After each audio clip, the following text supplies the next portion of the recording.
गोविंद सिंह राजपूत मध्य प्रदेश के सहकारिता एवं खाद्यान्न आपूर्ति मंत्री इस समय हमारे साथ हैं। गोविंद जी ज्योतिरादित्य सिंधिया के काफी करीबी हैं। मध्य प्रदेश की कांग्रेस सरकार गिराने में जिन दो नेताओं का सबसे बड़ा हाथ रहा उनमें तुलसी सिलावट के साथ गोविंद सिंह राजपूत ही थे, जो विधायकों को लेकर बेंगलुरु में डटे हुए थे। ज्योतिरादित्य सिंधिया के काफी करीबी हैं आप। बुंदेलखंड के कांग्रेस के चेहरे के तौर पर जबरदस्त इन्होंने पहचान बनाई। गोविंद सिंह राजपूत सहकारिता एवं खाद्यान्न आपूर्ति मंत्री मध्य प्रदेश हमारे साथ है। गोविंद जी बहुत धन्यवाद आपका। बहुत बहुत धन्यवाद, बहुत बहुत धन्यवाद। कोरोना संकट काल में सबसे जरूरी है गरीबों और जरूरतमंदों तक गोविंद जी राशन खाना पहुंचाया जाए, तो लॉकडाउन की वजह से प्रदेश के गरीब और मजदूर वर्ग के सामने खाने की जो समस्या है वो आप कैसे दूर कर रहे हैं गोविंद जी? देखिए, आपका प्रश्न बहुत सही है। ये बहुत बड़ी महामारी बीमारी है जिसकी कल्पना मैं समझता हूँ पूरे विश्व ने नहीं की थी। आज इससे पूरा विश्व भी लड़ रहा है, पूरा भारत लड़ रहा है, पूरा मध्य प्रदेश सरकार लड़ रही है। लेकिन इसके साथ साथ लॉकडाउन के बाद सबसे बड़ी समस्या पैदा होना थी वो थी खाद्यान्न की व्यवस्था। बड़े आदमी के लिए व्यवस्था तो पर्याप्त है, मध्यम वर्ग की व्यवस्था भी बहुत कुछ पर्याप्त अभी है, पर रोज़मर्रा का जो मजदूर है, गरीब है, असहाय व्यक्ति है, उसके लिए तो हमें खाने पीने की व्यवस्था करना बहुत ज़रूरी थी। और इसके लिए मुझे खुशी है कि जिस दिन से मुख्यमंत्री शिवराज सिंह चौहान ने अपना कार्यभार मुख्यमंत्री का संभाला, उस दिन से ही वो 22 घंटे काम कर रहे थे। और पहले ही दिन, लॉकडाउन के पहले ही सप्ताह हमने 2 महीने का अतिरिक्त खाद्यान्न गांव-गांव में भिजवा दिया था। उस व्यवस्था चलती रही। उसके बाद में बहुत जगह से ये मांग आई कि जिनके गरीबी रेखा में नाम नहीं है उनके लिए क्या करेंगे, तो मुख्यमंत्री जी ने कहा कि जिनके नाम गरीबी रेखा में नहीं है उनके लिए भी हम राशन की पर्याप्त व्यवस्था कराएंगे। मध्य प्रदेश का कोई व्यक्ति भूखा नहीं रहेगा, ये हम सब लोगों की सोच है। आरोप ये लग रहे हैं कि बहुत सारी जगहों पर गरीबों को राशन नहीं मिल रहा। कई जगहों से ऐसी खबरें आ रही हैं कि राशन कम तौला जा रहा है, राशन की दुकान पर 10 किलो आटे की जगह 8 किलो आटा दिया जा रहा है। क्या ऐसी कोई शिकायत आपके पास आई है? नहीं तो क्या आप जांच करेंगे या क्या कदम अभी तक आपने उठाए गोविंद जी? जिस दिन से मैंने इस विभाग का पदभार संभाला है उस दिन से कोई शिकायत नहीं आई है। लगातार हमारी मॉनिटरिंग जारी है। हम कलेक्टरों से बात करते हैं, प्रिंसिपल सेक्रेटरी से बात करते हैं, कमिश्नरों से बात कर रहे हैं, सब जगह हम फूड ऑफिसर से बात कर रहे हैं, आम जनता से भी इसका आउटपुट हम लेते हैं। कहीं भी कोई शिकायत नहीं है। कोई भी शिकायत आती है तो उसका निराकरण तुरंत किया जाता है। कहीं इस प्रकार की समस्या अभी तक नहीं आई है कि इस जो आपने कहा। गोविंद जी, लेकिन राशन की दुकानों पर राशन बांटने के लिए मशीन पर जो अंगूठा लगवाया जा रहा है, जिस तरह के आदेश दिए गए थंब इम्प्रेशन के, तो कोरोना को देखते हुए राशन दुकानदार जो हैं वो इसका विरोध कर रहे हैं। क्या आप इस नियम में कोई परिवर्तन करेंगे? ये आपका प्रश्न जो है ना, ये शहीद भाई, मैं क्या समझता हूँ ये कई लोगों की तरफ से मध्य प्रदेश के अधिकांश लोगों ने कलेक्टर से कहा, कलेक्टर ने भी खास करके इंदौर से हमको कहा गया कि अभी बहुत ज़्यादा महामारी वहाँ है, और कई लोगों ने कहा, राशन की दुकान वालों ने भी कहा। तो मैंने इस बात को मुख्यमंत्री जी के सामने रखा। चूँकि ये केंद्र सरकार के हाथ में होता है, ये हमारे हाथ में नहीं है, लेकिन फिर भी मुख्यमंत्री जी ने प्रयास किया और आज ही अभी आदेश आ चुके हैं। अब बायोमेट्रिक थंब लगाने की आवश्यकता नहीं है, राशन जनता को सीधे सीधे दिया जाएगा।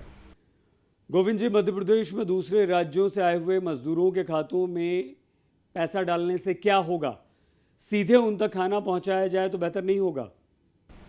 उनको भोजन की व्यवस्था भी हम लोग कर रहे हैं। देखिए, 2 प्रकार के मजदूर हैं। एक मजदूर हमारे बाहर रुके हुए, उनके लिए भी मैं समझता हूँ पहली बार हमारे यहाँ ऐसा हो रहा होगा। मुख्यमंत्री जी ने कहा है कि जो मजदूर जहाँ रुके हुए हैं वो अपना नाम, फ़ोन नंबर, पता दें और अकाउंट नंबर दें, उनके खातों में हम पैसा डालेंगे। अभी 6,000 से 7,000 मजदूर कल तक उनके खातों में पैसा हमने डाल दिया है। दूसरा वो, देखिए अभी ये तात्कालिक व्यवस्था है। अगर उनके पास कुछ व्यवस्था तो रही होगी, अगर कुछ आवश्यकता थी तो हमने डाल दिया है, और आवश्यकता पड़ेगी मुख्यमंत्री जी ने कहा हम और पैसे डालेंगे। और दूसरा मजदूर वो है जो हमारे यहाँ फंसा हुआ है।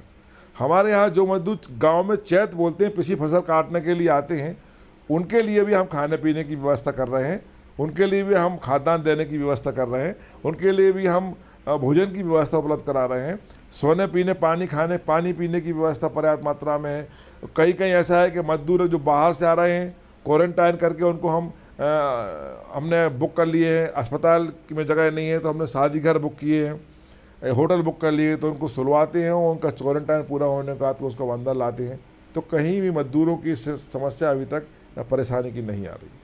पिछले एक महीने में गोविंद जी संक्रमण के 26 जिलों में फैलने की खबरें आ चुकी हैं। किसे जिम्मेदार मानते हैं आप इसके लिए? देखिए सही जी, मध्य प्रदेश में बहुत से ज़िले, 52 ज़िले हैं। बहुत से ज़िले ऐसे भी हैं जहां बिल्कुल इस बीमारी से मुक्त हैं, कोरोना नहीं है, हम ग्रीन जोन में हैं। बहुत से ऐसे हैं जो हम रेड जोन में हैं। हाँ, ये आपका कहना सही है। हम लोग इस बात को लेकर गंभीर है कि इंदौर हमारा बहुत ज़्यादा संक्रमित हो गया है। उज्जैन में आज ही 16 केस आए हैं। भोपाल में केस बढ़ नहीं रहे हैं। अब हम लोग डेली मॉनिटरिंग करते हैं, एक या केस बढ़ता है, लेकिन उससे अच्छी खुशखबरी ये है कि हमारे करीब 50 से 60 मरीज ठीक होकर निकले भी हैं। और मौत, और सईद जी हमारे मध्य प्रदेश में अन्य प्रदेशों की अपेक्षा, भगवान ना चाहे, कि मौत की संख्या में हम कम हैं। हमारे यहाँ लोग संक्रमित हुए हैं, ठीक होकर बहुत तादाद में ठीक होकर वो बाहर घर पहुँचे हैं।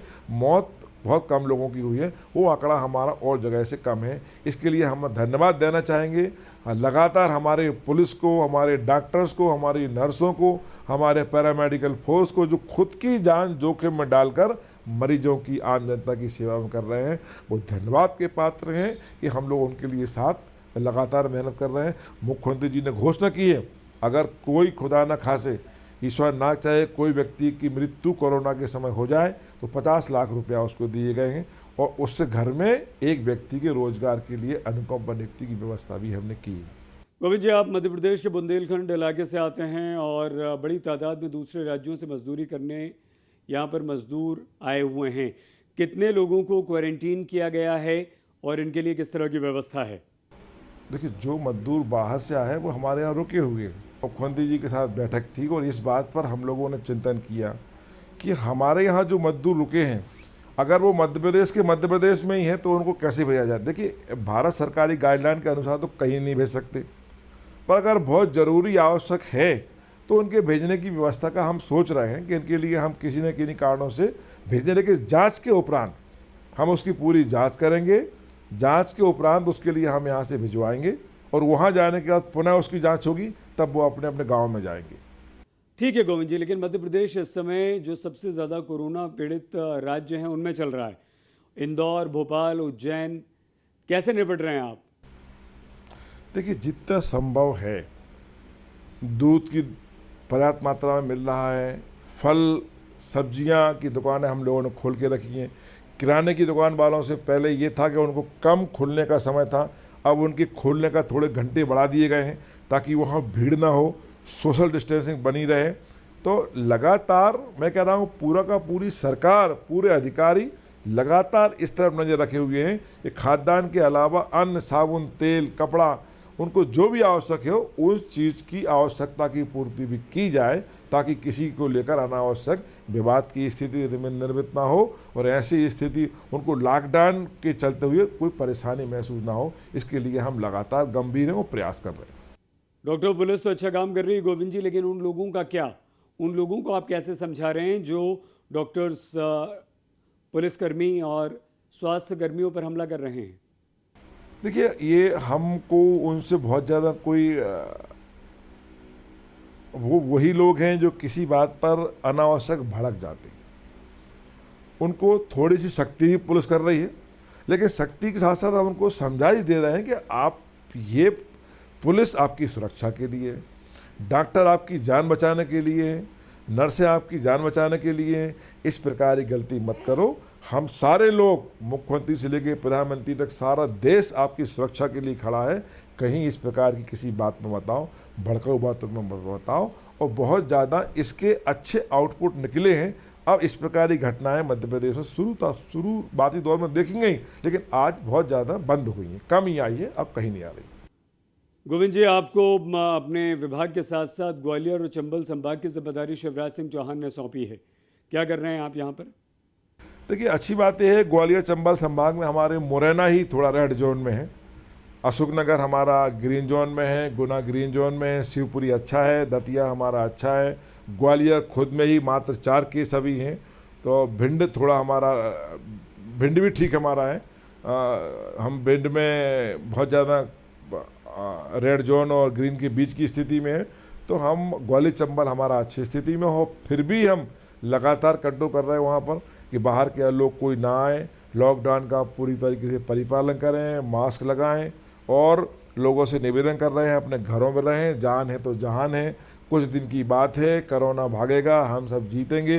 लेकिन इसके लिए बहुत मैं धन्यवाद देना चाहूँगा भारत के प्रधानमंत्री मोदी जी के लिए कि जिन्होंने लॉकडाउन का जो आदेश दिया और पूरे देश ने, सभी धर्मों ने, सभी गुरुओं ने, सभी समाज ने इसको एक साथ माना, एकता का परिचय दिया। मध्य प्रदेश को लेकर गोविंद जी आप कितना आशान्वित हैं? कोरोना संक्रमण चेन को किस तरह से रोक पाएंगे? मैं चाहूँ, जहाँ तक मैं आप लोगों के द्वारा सुनता हूँ, जहाँ तक हमारे बड़े नेताओं के द्वारा सुनता हूँ, जहाँ तक बड़े जागरूक जानकार लोग कह रहे हैं कि इसका एक ही हल है कि हम लॉकडाउन करें, अपने घरों में रहें, सुरक्षित रहें, हाथ धों, मास्क लगाएं, किसी वस्तु को छुएं ना, सोशल डिस्टेंस कंपलसरी है बनाएं, यही सब उपाय हैं। अभी कोई टीका तो निकला नहीं इसका। हाँ, ये अच्छी खबर ये है कि बहुत सारे लोग अच्छे होकर निकल रहे हैं। बहुत सारे लोग मध्य प्रदेश में तो हमारे बहुत सारे लोग बीमार हो गए थे, हमारे स्वास्थ्य विभाग का पूरा अमला इसमें फंस गया था संक्रमण में, लेकिन अच्छी खबर है कि सब ठीक हो गए, आज घरों में और काम करने की पुनः स्थिति में, तो अच्छे हो रहा है, ये अच्छी खबर है। इसलिए हम लोगों में ही नहीं, पूरे प्रदेश में, पूरे देश में एक शक्ति बढ़ती है, डर कम हो रहा है कि नहीं, भगवान ना चाहे कोई बीमारी से मौत आए, लेकिन इससे लोग स्वस्थ भी हो रहे हैं। गोविंद जी, क्या कोई ऐसा हेल्पलाइन नंबर है जिस पर कोरोना पीड़ित या कोई आम आदमी जिसे राशन नहीं मिल रहा, खाना नहीं मिल रहा है, आपसे सीधा संपर्क कर सके? लगातार हेल्पलाइन नंबर दिए हैं, लगातार हमारे हेल्पलाइन नंबर सब हम लोगों ने व्हाट्सएप पर डाले हैं, सबको बता दिए हैं और सब जगह लोग इस संपर्क कर रहे हैं। और मैं समझता हूँ बीमारी को तो लंबा समय हो गया, 1 माह 1.5 माह होने को है, अब लोग जागरूक हुए हैं और हर चीज़ की बात हम लोगों से कर लेते हैं। ठीक है गोविंद जी, हालांकि ये संकट काल है और इसमें कोरोना से निपटना प्राथमिकता है, गरीबों को, मजदूरों को खाना मिले, लेकिन एक राजनीति से जुड़ा हुआ सवाल, कोरोना संक्रमण के फैसले को लेकर कांग्रेस आप पर यह आरोप लगा रही है कि बीजेपी अगर खरीद फरोख्त में व्यस्त न होती तो मध्य प्रदेश में कोरोना इतना नहीं फैलता। देखिए, ये मैंने पहले भी सही जी इस बात तो कहा कि ये समय आरोप प्रत्यारोप का नहीं है। कोई भी जनता, कोई भी वर्ग, कोई भी व्यक्ति, कोई भी समाज इस समय आरोप प्रत्यारोप की बातें सुनना नहीं चाहता। सब चाहते हैं कि सारी सरकारें, पक्ष और विपक्ष एक साथ कोरोना से लड़ें। कोई दिमाग में अच्छा उपाय हो तो बताएं। हाँ, विपक्ष की बात है तो हम लड़ने के लिए मैदान खाली है, समय आएगा कोरोना से निपटेंगे तो लड़ेंगे, लड़ने में डरते नहीं है, बात का जवाब देने में डरते नहीं है हम लोग, पूरा का पूरा जवाब दिया जाएगा, ये एक एक प्रश्न का जवाब देंगे। लेकिन आज मेरा आपसे आग्रह है, आज प्रदेश की जनता से मेरा आग्रह है, आज विपक्ष से मेरा आग्रह है कि अगर उनके पास अच्छी स्कीम है, कोरोना से लड़ने के उपाय हैं, तो वो खुद बताएं। सरकार उनके साथ कदम से कदम मिलाकर आम जनता के साथ खड़ी होकर कोरोना से लड़ाई लड़ेगी। इसमें समय लगाएं, फालतू घर में बैठकर फेसबुक पर अनावश्यक वार्तालाप ना करें, भड़काऊ चीज़ें ना कहें। जनता को इससे कोई लेना देना नहीं है, हम सब एक साथ कोरोना से लड़ें। गोविंद जी, कांग्रेस तो ये भी आरोप लगा रही है कि सिंधिया गुट के साथ आपके साथ धोखा कर दिया शिवराज सिंह चौहान ने। नहीं, ये तो देखिए कौन सा धोखा कर दिया? नहीं, धोखा इसलिए कि आप और आपका गुट जो चाहता था वो नहीं मिला, आपको खुद ये विभाग मिला, जबकि पिछली बार आपके पास राजस्व जैसा महत्वपूर्ण विभाग था, परिवहन जैसा विभाग आपके पास था। देखिए, जो विभाग मुख्यमंत्री जी, मैं जहाँ तक समझता हूँ, अभी जो विभाग दिए गए ये विभाग कोरोना बीमारी में जिन विभागों का बहुत ज़्यादा उपयोगिता है, ये वो विभाग है। फूड है, बहुत उपयोगिता है, खाद्य सामग्री है, सहकारिता है, गृह है, स्वास्थ्य है, इरिगेशन जहाँ मजदूर हैं, आदिम जाति है, यही विभाग दिए हैं। बाकी अभी कौन से विभाग बट गया? अभी तो माइनिंग भी नहीं बटा है, अभी तो वाणिज्य भी नहीं बटा है, परिवहन नहीं है, अभी स्कूल शिक्षा नहीं है, पंचायत नहीं है, बहुत सारे विभाग अभी की आवश्यकता नहीं है। अभी वही विभाग मुख्यमंत्री जी ने दिए हैं जिनकी आवश्यकता आम जनता से जुड़े हुए विभागों में काम हम कर रहे हैं। मुझे खुशी है कि जो विभाग मुख्यमंत्री ने दिए उसमें मैं पूरी मेहनत से काम कर रहा हूँ। तो क्या आगे आपको और विभाग मिलने की उम्मीद है? अब ये देखिए, मुख्यमंत्री जी का विशेष अधिकार है, लेकिन कोरोना खत्म होने के बाद जब मंत्रिमंडल बनेगा तो हो सकता है मुख्यमंत्री जी विभागों में लोगों के मंत्रियों के परिवर्तन करें। गोविंद जी, आखिरी सवाल ये है कि 24 सीटों पर उपचुनाव हैं और कांग्रेस कह रही है कि आपकी सरकार सिर्फ 6 महीने की सरकार है। कितनी बड़ी चुनौती है ये? देखिए, कांग्रेस अभी भी गलतफहमी में जी रही है। इस कांग्रेस सरकार में मैं भी रहा हूँ, कांग्रेस के पार्टी में पैदा हुआ हूँ। 12 साल बाद मौका मिला, जनता ने कांग्रेस सरकार को चुना, पर कांग्रेस ने 15 महीनों में क्या किया? कांग्रेस के पास बताने की उपलब्धि नहीं है। कौन सा मूल्य के मंच पर जाओगे? 15 महीनों में एक भी क्षेत्र में एक काम नहीं किया। सारे विधायक गिड़गिड़ाते रहे, सारे मंत्री निवेदन करते रहे, एक आदमी के व्यक्ति के क्षेत्र में एक काम इस सरकार ने नहीं किया। बस कौन से काम करते रहे ये सरकार जाने और सरकार के वो नेता जाने जो मुख्यमंत्री के करीब हुआ करते थे। जहाँ तक मेरा सोचना है, कोई काम नहीं किया। ये भाजपा की सरकार अब काम करेगी। मुख्यमंत्री शिवराज सिंह चौहान आम व्यक्ति की पसंद है, गरीब की, युवाओं की, किसान की। और अब अच्छी बात है, एक ज़माने में कहते थे माफ़ करो महाराज, हमारे नेता शिवराज, अब शिवराज और महाराज दोनों साथ साथ हैं। मुझे याद है आपके आज तक का वो आंकड़े आते थे। आप कहते थे शिवराज सिंह जी इस समय 52% में, ज्योतिरादित्य सिंधिया 45% में, कमलनाथ जी 7% में, दिग्विजय सिंह 2% पे हैं। अब तो मुझे खुशी है कि 52% वाला आदमी और 45% वाला आदमी दोनों साथ साथ चलेंगे और शिवराज सिंह की और ज्योतिरादित्य सिंधिया की जोड़ी इस प्रदेश में धमाल मचाएगी। और ये जनता की लाइकिंग है, किसानों की लाइकिंग है, युवाओं की लाइकिंग है। और देखना 22 की 22 नहीं 24 सीटें भारतीय जनता पार्टी की सरकार जीत कर आएगी। हम और आप फिर मिलेंगे। बहुत बहुत धन्यवाद आपका। गोविंद जी, हम आशा करते हैं कि मध्य प्रदेश में कोरोना के इस बड़े संकट से शिवराज सिंह चौहान और आप मिलकर अच्छी तरह से निपटेंगे। मध्य प्रदेश के लोगों में एक विश्वास भी आप कायम करेंगे। बहुत धन्यवाद आज तक से बातचीत करने के लिए गोविंद जी।